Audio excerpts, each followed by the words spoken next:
예, 우리 옆에 계신 분들 바라보며 함께 축복했으면 좋겠는데요. 당신 하나님의 사람입니다. 이렇게 한번 축복해 주시겠습니까? 예, 날마다 하나님의 은혜 가운데 하나님께서 사람 살리는 교회에게 주신 비전, 사람 살리는 비전을 가지고 하나님의 은혜 가운데 날마다 굳게 서나가시는 우리 모든 성도님들 되시기를 주님의 이름으로 축원합니다. 저는 구덕교회를 섬기고 있는 이종훈 목사입니다. 그리고 우리 라준성 목사님과는 25년 전부터 목사님께서 청년부 담당 목사님으로, 그리고 저는 청년 새신자로 그렇게 만나게 되었는데요. 그 25년 동안 하나님께서 우리 목사님을 통해서 많은 은혜와 도전을 주셨고, 또한 저에게 영적 스승으로, 또한 영적 아버지로서 참 많이 이끌어 주셨습니다. 그리고 우리 목사님께서 사람 살리는 비전을 가지고 함께 하나님께 예배하며 나가는 공동체 가운데 함께 제가 예배 섬기고 또한 말씀 나눌 수 있게 돼서 너무나 감사하게 생각합니다. 하나님께서 우리 사람 살리는 교회에게 주신 비전, 하나님의 복음 전하고 하나님의 은혜 가운데 서는 그 비전 가운데 날마다 서나가시는 우리 사람 살리는 교회 모든 성도님들 되시기를 주님의 이름으로 축원합니다. 오늘 저는 온전한 사람이라는 제목을 가지고 함께 하나님의 말씀을 나누기를 원합니다. 제가 대학교 다닐 때 항상 새학기가 되면은 책을 사러 다녔습니다. 요즘에야 인터넷 서점으로 책을 사니까 굉장히 저렴한 가격에 그리고 잘 살 수 있는데, 제가 대학 다닐 때만 해도 인터넷 서점이 없었습니다. 그래서 책방을 돌아다니면서 필요한 교재를 사거나 또한 필요한 자료를 찾는 게 굉장히 흔한 일이었죠. 근데 워낙 책값이 비싸다 보니까 그 청계천에 헌책방 골목이 있습니다. 그 헌책방 골목을 다니면서 대학 교재를 샀던 그러한 적이 있습니다. 그래서 새 학기가 시작됐는데 저희 어머니가 10만 원을 주시면서 필요한 책을 사거라, 그래서 그 돈을 받아서 제가 정말 단 한 푼도 어떻게 허투루게 쓰지 않고 책만 샀습니다. 그래서 청계천 헌책방을 돌아다니면서 거기서 책을 한 20여 권 정도를 샀는데, 그 책을 사가지고 집에 오는데 지하철을 타고 왔습니다. 근데 저희 집이 지금은 구로 디지털 단지역이고 옛날에는 구로 공단역이었는데, 그 구로 공단역까지 청계천에서 오는데 참 긴 거리입니다. 그래서 너무 피곤하니까 그 산 책을 갖다가 지하철 위에 있는 선반에 올려놓고, 그리고 저는 그 밑에서 자면서 이렇게 왔죠. 근데 뭔가 느낌이 이상해서 눈을 떠보니까 제가 내려야 되는 구로공단역에 이 지하철이 딱 쓴 겁니다. 그래서 놀란 마음에 급하게 뛰어나온 거예요. 그래서 나와서 생각을 해보니까 아차 싶은 겁니다. 책을 안 가지고 나온 겁니다.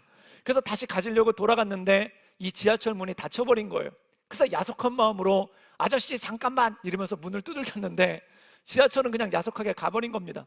그래서 이걸 어떡하나 라고 생각을 했는데, 밑에 영무실에 가서 제가 책을 잃어버렸는데 어떻게 하면 찾겠습니까? 라고 여쭤봤는데 하필이면 그게 지하철 2호선 순환선이었습니다. 종점이 없이 멈추지 않고 계속 달린다는 거예요. 그래서 이분이 뭐라고 말씀하시냐면 보통 1시간 반 정도면 제자리로 옵니다. 그러니까 여기서 1시간 반 동안 서 계시다가 그걸 타시면 찾을 수가 있을 겁니다 라고 얘기를 합니다. 근데 제가 마음이 너무 급하니까 아저씨 좀 더 빨리 찾을 수 있는 방법은 없나요? 라고 여쭤봤더니 그러면 반대 방향으로 지하철을 타고 1시간 정도 가시면은 거기서 그 차를 만날 수도 있습니다. 그래서 제가 급한 마음에 그분 말씀을 듣고 반대 방향으로 1시간을 타서 그 다음 지하철을 탔는데 있긴 뭐가 있겠습니까? 그래서 그 다음 차를 타고 그 다음 차를 타고 3시간 동안을 그 지하철 2호선을 샅샅이 뒤졌는데 찾을 수가 없는 거예요. 그래서 결국 낙심한 마음에 그 영무원 아저씨를 찾아가서 못 찾았는데 어떻게 하면 좋겠습니까? 라고 물어봤더니 내일부터 그 지하철 유실물 센터가 있는데 거기 가보면 와 있을 거라고. 그래서 그 다음날 유실물 센터에 갔는데 역시 없는 겁니다. 그래서 한 달 동안을 매일같이 찾아갔더니 거기 계신 영무원이 제발 오지 좀 말라고, 한 달 동안 와서 못 찾은 거면 잃어버린 거라고 그만 포기하라는 그런 잔혹한 말씀을 하시더라고요. 그래서 제가 그 학기 동안에는 책 없이 한 학기를 보냈던 그러한 기억이 있습니다. 그래서 제가 그거를 교회 와서 어떤 권사님께 말씀을 드렸더니 그 권사님이 그런 얘기를 하시는 거예요. 그게 뭐냐면, 전도사님, 그건 아무것도 아닙니다. 제가 아는 한 애기 엄마가 있는데 이 애기 엄마가 유모차에다 애기를 싣고 지하철을 탔다가 깜빡 졸았는데 애를 놓고 그냥 내렸다는 거예요. 그래서 이 엄마가 너무 놀래가지고 울부짖었는데 다행히 그 지하철에 탔던 다른 아줌마가 그 애기를 데리고 그 다음 역에서 내려가지고 간신히 찾았다는 거예요. 그래서 제가 그 얘기를 듣고 야, 나는 애를 안 그래서 너무 다행이다라는 그런 생각이 들었었습니다. 근데 그 이후로 저한테 한 가지 원칙이 생겼는데, 그게 뭐냐면은 지하철을 타고 가거나 버스를 타고 갈 때 아무리 급하거나 다급하게 내려야 돼도 바로 내리지 않고 혹시 내가 놓고 내리는 것이 없는지 그걸 한번 샅샅이 찾아보고 내려야 되겠다라는 그러한 제 나름대로의 삶의 원칙이 생겼어요. 그래서 어딜 가든지 눈을 떴을 때 내려야 되는 여기 와도 바로 내리는 것이 아니라 가방을 챙기고, 그리고 휴대폰 잘 들고 있나, 그리고 모든 것들을 챙기고 그 다음 역에서 내리게 되는 그런 일들이 종종 있었습니다. 그래서 한 번은 KTX를 타고 서울에서 대전까지 내려갔는데 1시간 정도 걸리거든요. 역시 잤습니다. 눈을 딱 떠보니까 대전역인 거예요. 근데 바로 안 내리고 짐을 주섬주섬 챙기다 보니까 열차가 출발을 해서 그 다음 역인 동대구역까지 갔던 적이 있습니다. 그래서 그 동대구역에서 다시 리턴을 해서 돌아왔는데 다시 티켓을 끊어야 되니까 돈도 한 3만 원 정도 더 쓰고, 그리고 시간도 한 2시간 정도를 더 썼는데 그래도 중요한 가방과 짐을 잃어버리지 않았기 때문에 그래도 괜찮다라는 마음을 가지고 왔던 적이 있습니다. 근데 사랑하는 여러분, 우리가 이 세상을 살다 보면은 사실 지하철역을 한 정거장 더 가는 거는 별일이 아닙니다. 그런데 그 지하철 한 정거장을 더 안 가려고 혹시 중요한 짐을 잃어버리게 되면은 그거는 회복이 안 되는 것이죠. 지하철 정거장 한 가장 더 한 거는 몇 분만 더 들인다면 아무리 길어도 30분 안에 또는 1시간 안에 충분히 회복할 수 있는 것입니다. 근데 짐을 놓고 내리거나 중요한 것을 놓고 내리면은 그것을 회복하지 못하고 영원히 잃어버릴 때가 굉장히 많다는 것이죠. 그래서 제가 이 세상을 살면서 한 가지 느끼는 것이 있는데, 우리 삶 가운데 잃어버렸지만 바로 회복되는 것이 있습니다. 그런데 어떤 것은 잃어버리면 회복하기가 너무 힘들고 또는 아예 영원히 잃어버리는 것들이 굉장히 많은 것을 보게 됩니다. 그렇다면 우리 삶 가운데 모든 걸 다 잃어버리지 않았으면 좋겠지만 때때로 선택해야 될 때가 있는 거예요. 즉, 어떤 것을 잃어버릴 때 회복하기 쉬운 것은 쉽게 잊어버릴 수 있으나 회복하기 힘들거나 어려운 것은 절대 잃어버리면 안 된다라는 그런 삶의 원칙이 그 가운데 있는 것이죠. 오늘 우리가 함께 읽은 말씀인 이 야고보서는 주제가 행함이 없는 믿음은 죽은 믿음이라고 말씀하고 있습니다. 그런데 우리가 행함이라고 하면은 우리의 몸을 사용해서 뭔가를 섬기거나 또한 성실함으로 뭔가를 완수해내는 것, 이것을 행함이라고 많이 이야기를 합니다. 그런데 이 야고보서에서는 놀랍게 우리의 행함뿐만 아니라 우리의 말에 대해서도 굉장히 중요하게 말씀하고 있죠. 그래서 이 말이 행함의 기본이고 또한 이 말이 우리의 삶의 행동의 기초가 되는 게 바로 우리의 말이라는 것입니다. 그래서 오늘 말씀 가운데 보면은 우리가 참 실수가 많은 사람이라는 거예요. 그런데 말에 실수가 없다면 온전한 사람으로 살아갈 수 있는 능력이 그 가운데 주어진다는 것이죠. 사랑하는 여러분, 여기서 온전하다는 의미는 거룩하다는 의미입니다. 또한 온전하다는 의미는 하나님을 닮는다는 것이죠. 그럼 이 하나님을 닮는다는 것이 뭐냐면, 예수 그리스도를 닮아간다는 것이 뭐냐면 우리가 온전한 말을 할 수 있게 되는 능력을 갖는 것, 이것이 바로 예수님을 닮아가는 삶, 또한 성숙한 믿음을 가져가는 삶이 그 가운데 있다라는 것입니다. 우리 함께 야고보서 3장 2절과 3절의 말씀을 함께 읽도록 하겠습니다. 다 같이 읽겠습니다. 시작. 우리가 다 실수가 많으니 만일 말에 실수가 없는 자라면 곧 온전한 사람이라 능히 온몸도 굴레 씌우리라. 우리가 말들의 입에 재갈을 물리는 것은 우리에게 순종하게 하려고 그 온몸을 제어하는 것이라. 오늘 말씀 가운데 보면 말에 대해서 언급을 하고 있는데, 첫 번째 말이란 무엇인가? 우리가 실수가 많다는 거예요. 정말 우리가 살아가면서 얼마나 많은 실수를 합니까? 그런데 특별히 말하는 것에 실수가 없다면 이 사람은 온전한 사람이라는 거예요. 그리고 이 말이 얼마나 중요한 것인지에 대해서 예를 들어서 설명하고 있는데, 그것이 뭐냐면 우리가 말들의 입에, 여기서 말들이라는 것은 뛰어다니는 말입니다. 이 말들의 입에 재갈을 물린다는 거예요. 그 재갈을 물리는 이유가 무엇입니까? 그 말을 조종하기 위해서 이 재갈을 잡아당기면 말이 멈추고, 또한 왼쪽 오른쪽으로 틀면은 이 말이 재갈이 가는 방향에 따라서 움직이지 않습니까? 즉 다시 말해서 말이라는 것이 우리 입술에 있는 재갈과 똑같다라는 거예요. 즉 말이 어느 방향으로 가느냐에 따라서 우리의 삶이 그것을 따라가고, 또한 우리의 말이, 우리의 입술이 어떤 말을 하느냐에 따라서 우리의 삶이 그것을 따라가는 그러한 모습이 그 가운데 있다라는 것이죠. 사랑하는 여러분, 많은 분들이 이런 얘기를 합니다. 언행 일치에 대해서 얘기를 하면서 말과 행동이 일치해야 된다. 굉장히 중요한 것이죠. 또 어떻게는 이런 말을 합니다. 저 사람은 말만 번드르르하다고. 그 의미는 뭐냐면 말은 잘하는 것 같지만 행동이 안 따르는 것에 대해서 얘기하고 있는 것 아닙니까? 그럼 우리는 무의식 중에 어떤 생각을 하고 있냐면 말은 별로 중요한 것이 아니고 행동이 중요한 것이다. 즉 말은 좀 함부로 하더라도 행동을 잘하면 그 모든 것을 극복할 수 있다라는 생각이 마음 가운데 있는 것을 보게 됩니다. 근데 여러분, 예를 들어서 이런 거예요. 굉장히 예의 바른 사람이 있어요. 근데 이 예의 바른 사람이 인사를 하지 않는다면은 그 예의 바름을 무엇으로 증명할 수 있겠습니까? 또 어떤 사람이 말 그대로 마음이 비단결처럼 부드러워요. 근데 말을 거칠게 한다면 그 비단결처럼 부드러운 마음을 어떻게 드러낼 수 있고 어떻게 나타날 수 있겠습니까? 많은 분들이 하는 말 가운데 이런 것이 있어요. 그게 뭐냐면 나는 뒤끝이 없는 사람이라고. 사랑하는 여러분, 뒤끝이 없을 수밖에 없죠. 앞에서 하고 싶은 말 다 했는데 뒤에 남을 게 뭐가 있겠습니까? 이 뒤끝이 없다는 얘기는 뭐냐면은 아까 한 말을 내가 후회하고 있다, 이 뜻입니다. 막 화가 나니까 내던져 놓은 거예요. 그러고 난 다음에 그 뒤에서 후회하는 마음이 너무나 크다는 것이죠. 그래서 야고보서에서는 뭐라고 말씀하고 있냐면 너희는 듣기는 속히 하고 말하기는 더디하라. 그리고 그 뒤에 바로 나오는 말이 뭐냐면 너희가 성내기도 더디하라. 그리고 그 다음에 나오는 말씀이 뭐냐면 성내는 것으로 분내는 것으로 하나님의 일을 이룰 수 없다라는 거예요. 사랑하는 여러분, 그렇다면 사람은 언제 말을 함부로 합니까? 감정이 경향됐을 때, 또한 뭔가 마음 가운데 흥분이 온 상태가 있을 때 일단 말을 내뱉고 본다는 거예요.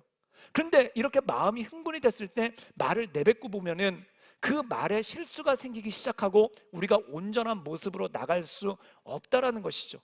그렇다면 사랑하는 여러분, 우리가 온전한 삶을 살기 위해 필요한 것이 무엇입니까? 성내기를 더디하라는 거예요. 그 성내기를 더디하는 것이 뭐냐면 말하기를 더디함을 통해 성내기를 더디하라는 겁니다. 그럼 왜 말하기도 더디하고 성내기도 더디해야 되는가? 그것을 가지고 하나님의 일, 하나님의 역사를 이룰 수가 없기 때문에 그렇다는 것이죠. 사랑하는 여러분, 우리가 말에 실수를 할 때 대부분은 마음 가운데 흥분이 되거나 또한 마음 가운데 화가 나거나 뭔가 분노가 있는 상태일 때 말에 함부로 말이 나오는 경우가 참 많다라는 거예요. 제가 대학 다닐 때 제 친한 친구랑 함께 자취를 한 적이 있습니다. 그런데 이 친구는 지금도 목사님이 되셨고 저랑도 교제하고 있고 또한 저랑도 연락받고 있는 그러한 분이에요. 정말 친한 의형제 같은 그러한 목사님입니다. 그런데 제가 이분과 자취를 하면서 한 가지를 깨달았어요. 세상에는 일주일에 한 번만 만나야 좋은 사람이 있습니다. 일주일에 한 번 만나면 형제요 자매요 사랑하는 사람인데 매일 만나면 거슬리는 사람이 있어요. 또 어떤 사람은 하루에 1시간만 만나야 기쁜 사람이 있습니다. 1시간이 넘어가면 조금 피곤해지고 조금 힘들어지는 사람이 있어요. 그런데 이 친구가 너무 친한 친구고 친형제 같은 친구라서 둘이 자취를 했는데 그 다음부터 삶이 조금씩 불편해지기 시작하는 거예요. 제가 한 가지 깨달은 것 중에 하나가, 저는 결혼을 했습니다. 한 아내와 2명의 아이를 섬기고 있는 그러한 남편이자 아버지인데요, 저희 아내랑 결혼할 때 왜 결혼합니까? 라고 물어보니까 정답이 하나였어요. 그게 뭐냐면 데이트 끝나고 헤어지는 게 싫어서 결혼합니다 라는 그런 말을 했어요. 그 이유가 뭐냐면 저희 아내 집과 저희 집이 한 1시간 반, 지하철로 1시간 반 정도 떨어져 있는 거리입니다. 그러면 저녁에 데이트가 끝나고 제가 저희 아내를 그 아내 집에다가 바래다 줬어요. 그러니까 제가 혼자 지하철을 타고 집에 가니까 저희 아내가 그게 너무 안쓰러우니까 차를 끌고 나와서, 저희 아내가 자동차가 있었거든요. 저는 뚜벅이었는데, 그래서 자동차를 끌고 나서 저를 집까지 태워주는 겁니다. 그래서 거기서 저희 아내 집에서 1시간 동안 차를 타고 저희 집에 와요. 근데 또 제가 또 마음에 밤중에 저희 아내가 혼자 운전하면서 1시간 동안 갈게 또 안쓰러워가지고 그 차를 타고 또 다시 가는 거예요. 그래서 저희 아내 집에 가서 결국 지하철 타고 오니까 데이트를 하고 헤어지는데 4시간이 걸리는 거예요. 그래서 야, 이래서는 안 되겠다 그래가지고 결국 결혼을 했습니다. 여러분, 말 그대로 헤어지기 싫어서, 더 보고 싶어서, 보고 또 보고 싶어서, 없으면 죽고 못 살아서 그렇게 결혼했으니까 얼마나 행복하겠습니까? 근데 제가 놀라운 걸 깨달았어요. 전쟁이 나더라고요.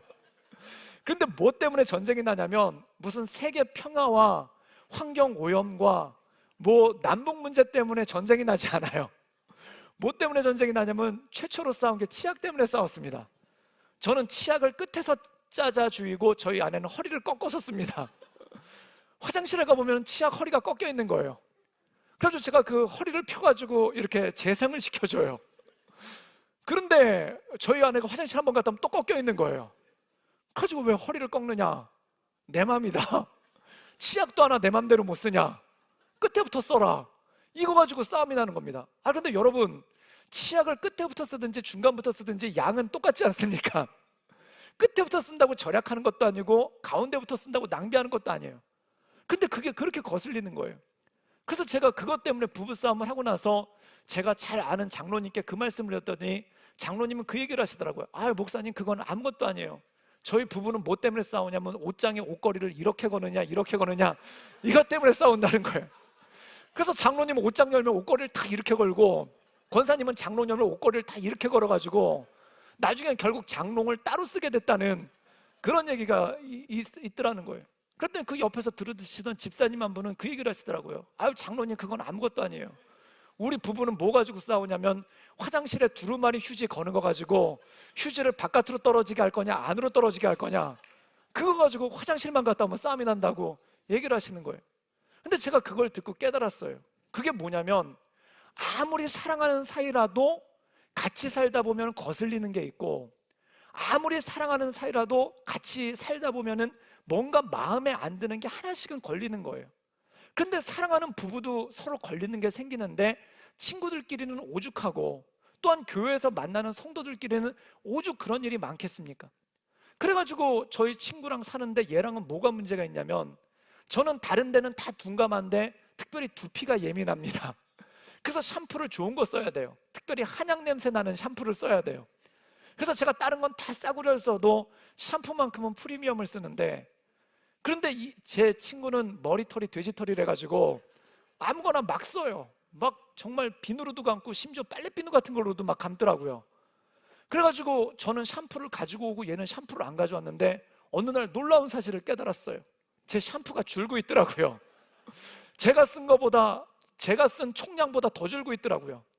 그래가지고 나중에 봤더니 이 친구의 머리에서 은은한 그 한약 냄새가 나기 시작하는 거예요. 그런데 여기서부터 마음이 상하기 시작하는 겁니다. 사랑하는 여러분, 진정한 치사가 뭔지 아십니까? 기분은 나쁜데 말할 수 없는 거, 이게 진정한 치사예요. 말하자니 내가 너무 치사한 것 같고, 말을 안 하자니 마음이 상하고, 그렇게 시간이 간 거예요. 그러니까 거기서 조그만 틈이 생기기 시작하니까 그 다음부터 이 친구의 모든 행동이 다 거슬리기 시작하는 거예요. 걔가 어디 가서 사역하고 은혜 받고 왔다고 그러면은 남의 샴푸는 함부로 쓰는 놈이 은혜는 무슨 은혜, 뭐 이런 생각밖에 마음 가운데 안 드는 거예요. 그러니까 이 친구가 무슨 얘기를 해도 큐티하는 걸 봐도 남의 샴푸나 쓰는 놈이 무슨 큐티, 하나님이 남의 샴푸 쓰지 말라고 말씀 안 하시나, 뭐 이런 생각만 마음 가운데 들기 시작하는 거예요. 그러니까 이 친구를 굉장히 불편한 눈으로 보죠. 그러니까 그때 마음 가운데 이런 생각이 드는 거예요. 같이 살아야 되나 갈라서야 되나 심각하게 고민했습니다. 그래서 갈라서기 전에 기도를 했어요. 그런데 우리 하나님 참 좋으신 분이더라고요. 그런 기도에도 응답하시더라고요. 근데 기도를 하는데 마음 가운데 이런 생각이 드는 거예요. 그게 뭐냐면, 네 친구가 샴푸를 써서 네가 받는 손해는 얼마인가? 제가 또 그걸 다 따져봤다는 거 아닙니까? 그때 제가 깨달았어요. 진정한 째째함이 내 안에 있구나. 세상이 감당할 수 없는 치사함이 내 안에 있구나. 그걸 또 계산했더니 답이 나오더라고요. 한 달에 3,000원. 주님, 제 친구가 제 샴푸를 쓰므로 제가 한 달에 3,000원 손해를 봅니다. 그랬더니 그 다음에 응답이 오는 거예요. 3,000원이 중요한가 친구가 중요한가? 여러분, 뭐가 중요합니까? 그때 제가 주님께 얘기했어요. 주님, 이건 돈의 문제가 아닙니다. 자존심의 문제입니다. 매너와 예의의 문제입니다. 그래, 그거 3,000원짜리 자존심, 그래, 그거 3,000원짜리 예의. 제가 그때 깨달았어요. 우리가 부리는 자존심이 그렇게 비싸지 않아요. 우리가 부리는 자존심이 그렇게 고상하지 않아요. 또한 우리가 지키고자 하는 자존심이 그렇게 가치 있지가 않아요. 근데 사람은 어디서 넘어지냐면 3,000원짜리 자존심 지키려다가 친구를 잃게 되는 거예요. 3,000원짜리 자존심 지키려다가 가족을 잃게 되는 거예요. 3,000원짜리 자존심을 지키려다가 공동체를 잃게 되는 그러한 일들이 우리 마음 가운데 얼마나 많이 나타납니까? 그때 깨달았어요. 그래서 주님께 회개 기도를 했죠. 주님, 그까지 3,000원 때문에 어떻게 평생의 동역자를, 그까지 3,000원 때문에 어떻게 내 평생의 동역자 친구, 나와 함께하는 친구를 잃을 수 있겠습니까? 그래서 제가 그 마음을 내려놓겠습니다. 그래서 샴푸를 내려놨어요. 그래서 그 친구가 샴푸를 쓰던 말던 가만히 냅뒀어요. 그랬더니 마음 가운데 평화가 오더라고요. 관계가 회복이 됐어요. 대신 저는 그 친구가 쓰고 있는 비싼 로션을 아낌없이 팍팍 그래서 저한테는 그 친구의 향기가 나고 그 친구에게서는 저의 향기가 나는 정말 한마디로 온전한 공동체를 이루었습니다. 근데 거기서 한 가지를 느낀 거예요. 우리의 삶 가운데 정말 작은 자존심 하나 지키려고 큰 것을 잃어버리고, 작은 자존심 하나 세우려고 얼마나 많은 것들을 잃어버리는 그러한 모습이 있겠습니까? 사랑하는 여러분, 샴푸는 3,000원이면 회복되는 거예요. 그런데 친구와 상한 마음은, 친구와 불편한 마음은 어떤 것들로도 회복할 수 없는 그러한 모습이 그 가운데 있는 것 아니겠습니까? 사랑하는 여러분, 마음이 좁아진다는 게 뭘까요? 마음이 옹졸해진다는 게 뭘까요? 우리는 죄성을 가지고 있습니다.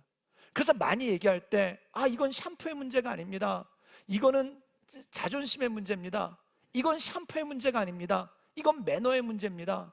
이거는 돈의 문제가 아닙니다. 이거는 우리 관계의 문제입니다. 서로에 대한 존중의 문제입니다 라고 얘기하지만 결국 그 구석에는 3,000원짜리 알량한 자존심밖에 없는 경우가 너무나 많더라는 거예요. 그런데 우리는 그 3,000원짜리 알량한 자존심을 지키려고 진짜 내 평생의 동역자를 잃어버리고, 내 공동체를 잃어버리고, 심지어 내 가족들 사이에도 금이 가버리는 그러한 경우가 너무나 많다라는 것이죠. 사랑하는 여러분, 야고보서를 통해서 우리에게 말씀하시는 것이 이거예요. 지킬 것이 무엇인지, 정말 잃지 말고 우리가 온전하게 실수하지 말고 지켜야 될 것이 무엇인지. 근데 여기서 말을 잘못함으로 말미암아, 말을 함부로 함으로 말미암아, 그리고 내 안에 옹졸하고 째째한 마음을 지켜보려고 애쓰다가 진짜 큰 것을 잃어버리는 그러한 경우가 우리 삶 가운데 너무나 많다라는 것이죠. 우리 함께 야고보서 3장 4절에서 6절까지의 말씀을 함께 읽도록 하겠습니다. 다 같이 읽겠습니다. 시작. 또 배를 보라. 그렇게 크고 광풍이 밀려가는 것들을 지극히 작은 키로써 사공의 뜻대로 운행하나니, 이와 같이 혀도 작은 지체로 돼 큰 것을 사랑하도다. 보라, 얼마나 작은 불이 얼마나 많은 나무를 태우는가. 혀는 곧 불이요 불의의 세계라. 혀는 우리 지체 중에서 온몸을 더럽히고 삶의 수레바퀴를 불살하나니 그 사르는 것이 지옥 불에서 나느니라. 아멘. 오늘 말씀 가운데 보면은 말에 실수가 없을 때 어떤 일이 벌어지는가? 광풍에 밀려가는 배를 지킬 수 있다는 거예요. 즉 말은 키와 똑같다는 겁니다. 배를 운전하는 키와 똑같다라는 거예요. 사랑하는 여러분, 아무리 큰 배라도 폭풍이 다가오면 무너집니다. 또한 폭풍이 다가오면 또 내려옵니다. 그런데 폭풍이 다가올 때 이 배의 키를 잘 조절하면은 폭풍을 이겨낼 수가 있는 거예요. 우리의 삶도 마찬가지입니다. 우리의 삶 가운데 광풍이 불어오고 우리의 삶 가운데 어려움이 있어도 우리가 우리의 입술을 잘 지켜나가고 우리의 말을 잘 지켜나가면 인생의 광풍과 사망의 음침한 골짜기 같은 어려움도 이겨낼 수가 있다는 거예요. 그런데 우리의 입술을 잘 지키지 못하면 어떤 일이 벌어지는가? 오늘 말씀 가운데 보면은 혀는 불이요 불의 세계라. 그리고 삶의 수레바퀴를 불사르나니 그 사르는 것이 지옥불이다. 우리의 입술의 말이 불씨가 되고 우리의 말의 입술이 내 삶의 수레바퀴를 불태워버리는 불의 씨가 되고 지옥의 불이 되어버리는 그러한 모습이 그 가운데 있다는 거예요. 사랑하는 여러분, 우리가 신앙생활하면서 가장 큰 계명이 무엇인가? 가장 중요한 것이 무엇인가? 예수님은 두 가지로 말씀하셨습니다. 첫 번째, 하나님을 사랑하라. 두 번째, 내 이웃을 내 몸과 같이 사랑하라. 그럼 하나님을 사랑한 것은 무엇입니까? 우리의 마음과 뜻과 정성을 다해 하나님을 사랑한 건 뭘까요? 그것도 말에 관한 거예요. 이사야서에 보면은 이 백성은 나를 위하여 지었나니 나를 찬송하게 하려 함이라. 즉 우리의 입술을 통해서 하나님을 찬송함을 통해 하나님을 사랑하고 하나님께 영광 올려드린다는 겁니다. 사랑하는 여러분, 여러분 삶 가운데 창조의 목적대로 하나님 찬양하고 하나님 경배하기를 주님의 이름으로 축원합니다. 그럼 이웃에 관한 건 뭘까요? 이웃에 관한 것 여러 가지 있습니다. 구제하는 것도 있어요. 또한 그 사람에 대해서 여러 가지 도움을 주는 게 있어요. 근데 가장 근본적인 게 뭘까요? 창세기 2장에 보면은 남자와 여자가 만납니다. 아담과 하와가 만나요.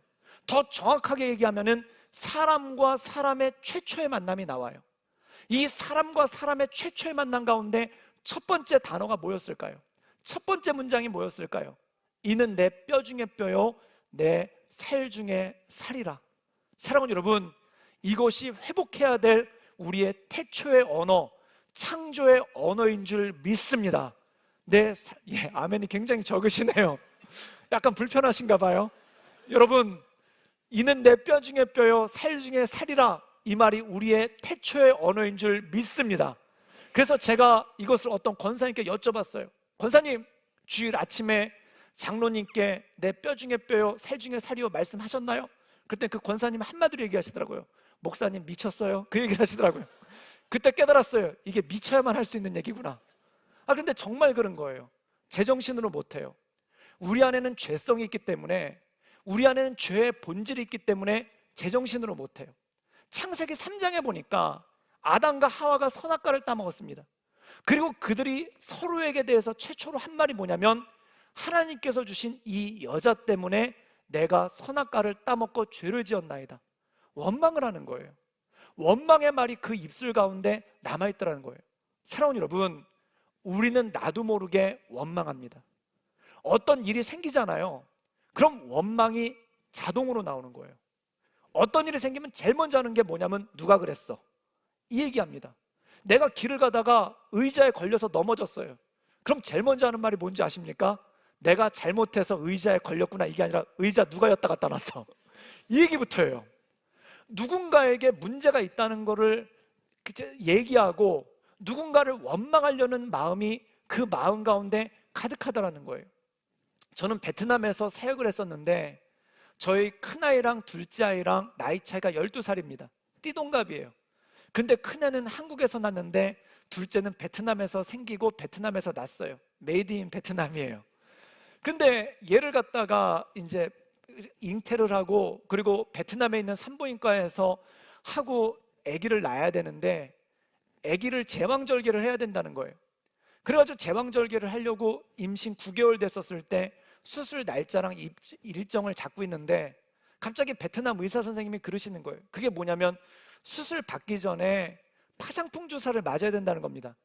그래서 왜 그런가요? 그랬더니 최근에 자기네 병원의 수술실이 그 감염이 됐다는 거예요, 파상풍에. 그리고 다른 세균에 조금 감염이 돼가지고 미리 주사를 맞고 나서 수술을 받으셔야 된다. 그 얘기를 들으니까 얼마나 놀랬겠습니까? 수술실이 감염됐다는 얘기에 가슴이 철렁한 거예요. 그래가지고 그 한국에 연락을 드렸더니 한국에 들어와서 아기를 낳게 하는 게 좋겠다. 그래서 임신 9개월 때 만색이 돼가지고 한국에 들어왔어요. 그래가지고 제가 저희 아내를 데리고 한국에 들어와서 병원에 그 날짜 잡아놓고 그리고 다시 들어갔습니다. 그리고 날짜를 잡아가지고 제왕절개 수술하는데 그때 또 들어왔어요. 그래가지고 아기 탯줄 자르고 또 다시 베트남에 들어갔어요. 그리고 거기서 산후조리를 한 다음에 그 다음에 한 달 정도 산후조리를 하고, 그리고 다시 베트남으로 아기를 이 생후 4주밖에 안 된 아기랑 산모를 데리고 베트남에 들어가야 되는데 베트남에서 또 문제가 난 거예요. 그게 뭐냐면은 아기 분유에 가짜 분유가 돌아가지고 그 아기들 10명이 가짜 분유를 먹고 죽는 일이 생겼다는 거예요. 그러니까 그걸 보고 저희 어머니랑 장모님이 걱정을 해가지고 분유를 다 챙겨주신 거예요. 그래가지고 베트남에 들어가려는데 짐을 챙기는데 아기 짐이 박스로 10박스인 거예요. 정말 많이 챙겨주셨어요. 그리고 또 저희 아내도 그 아기 용품 구하기가 쉽지가 않으니까 용품을 이렇게 저렇게 사가지고 나중에 보니까 그 용품을 갖다 제가 패킹을 하는데 진짜 이사 가는 것 같더라고요. 그래가지고 그걸 갖다 다 했는데 저희 아내는 아직 몸이 회복이 안 됐고, 그리고 아기도 4개월밖에 안 됐으니까 저희 아내가 아기를 안고, 그리고 제가 그 10박스가 넘는 짐을 갖다가 이구지구 밀고 끌고 해가지고 비행기에다 실은 거예요. 지금도 인상에 남는 것 중에 하나가, 어떤 분이 그 영광에서 굴비를 사와가지고 굴비 10마리를 쭉 이렇게 연결을 해서 짐을 주셨는데 그걸 붙이질 못해가지고 제 개인 가방에다 넣어가지고 이렇게 비행기를 타는데 엑스레이를 통과하잖아요. 굴비 10마리가 이렇게 줄을 서서 가는데 그게 너무 인상적이더라고요.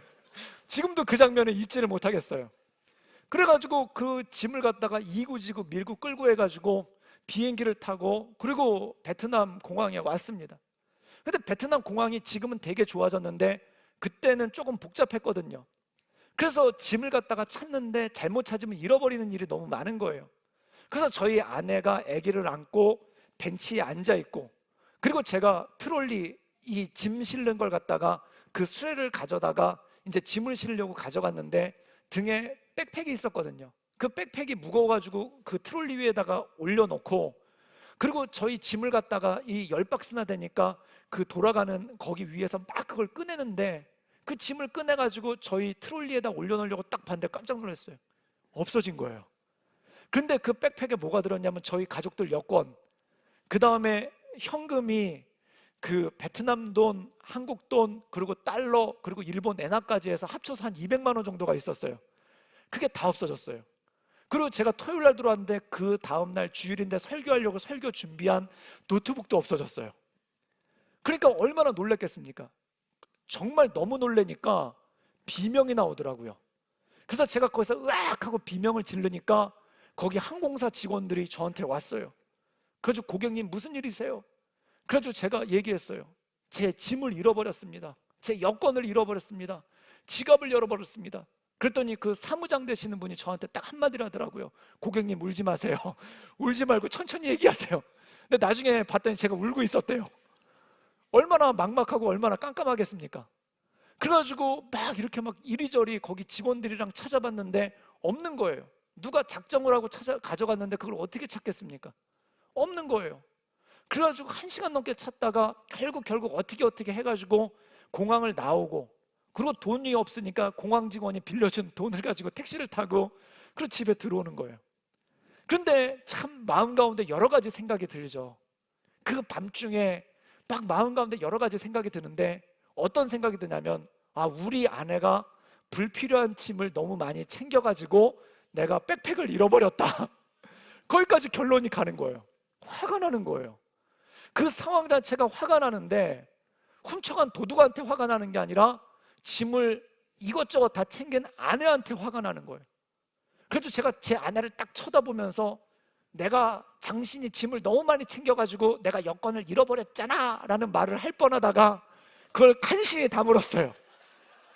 정말 세상에서 가장 자상한 남편의 얼굴로 쳐다보면서 속에서 부글부글 삭혔어요. 그리고 집에 왔어요. 집에 왔는데 잠이 안 오죠. 그리고 그날 어떻게 해가지고 아침이 됐는데 공항에서 전화가 온 거예요. 짐을 찾았다고, 가방을 찾았다고. 그래가지고 새벽에 공항을 갔어요. 가방을 보여주는데 제 가방이에요. 열어봤더니 노트북이 그대로 있어요. 아, 설교는 할 수 있겠구나. 그리고 또 열어봤더니 여권도 그대로 있어요. 아, 다행이다. 다시 재발급 안 받아도 되겠구나. 그리고 두렵고 떨리는 마음으로 지갑을 열어봤어요. 웬일 돈이 그대로 다 있어요. 베트남 돈 100만 동만 없어지고, 여기서 100만 동은 얼마냐면 5만 원이에요. 한국 돈으로 5만 원 가치예요. 그것만 빼고 다 없어진 거예요. 그래서 아, 그 100만 동은 수수료인가 보다 그러고 그냥 기쁜 마음으로 입고 나왔어요. 근데 오다가 그런 생각이 드는 거예요.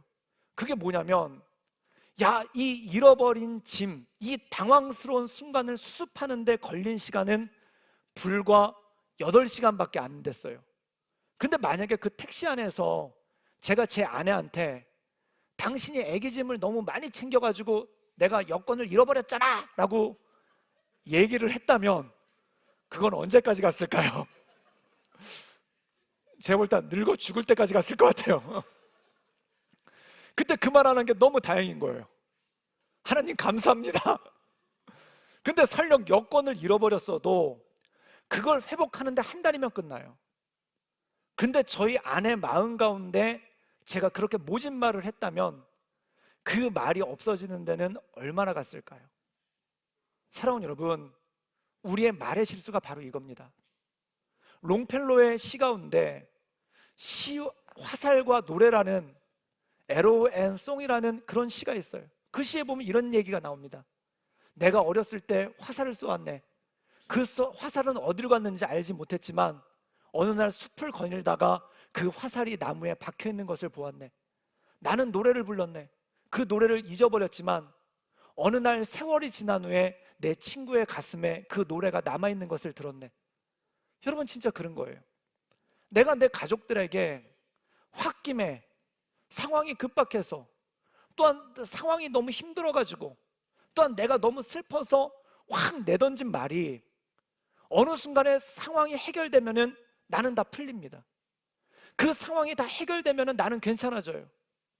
근데 가족들의 가슴 가운데는 그 말이 고스란히 남아있는데, 그 고스란히 남아있는 말이 내 뼈 중에 뼈요 살 중에 살이라는 축복의 말이 아니라 당신 때문에 내가 죄를 짓게 되었습니다 라는 그 원망의 말이 남아있다면, 그것만큼 고통스럽고 그것만큼 힘들고 그것만큼 어려운 일들이 어디 있겠습니까?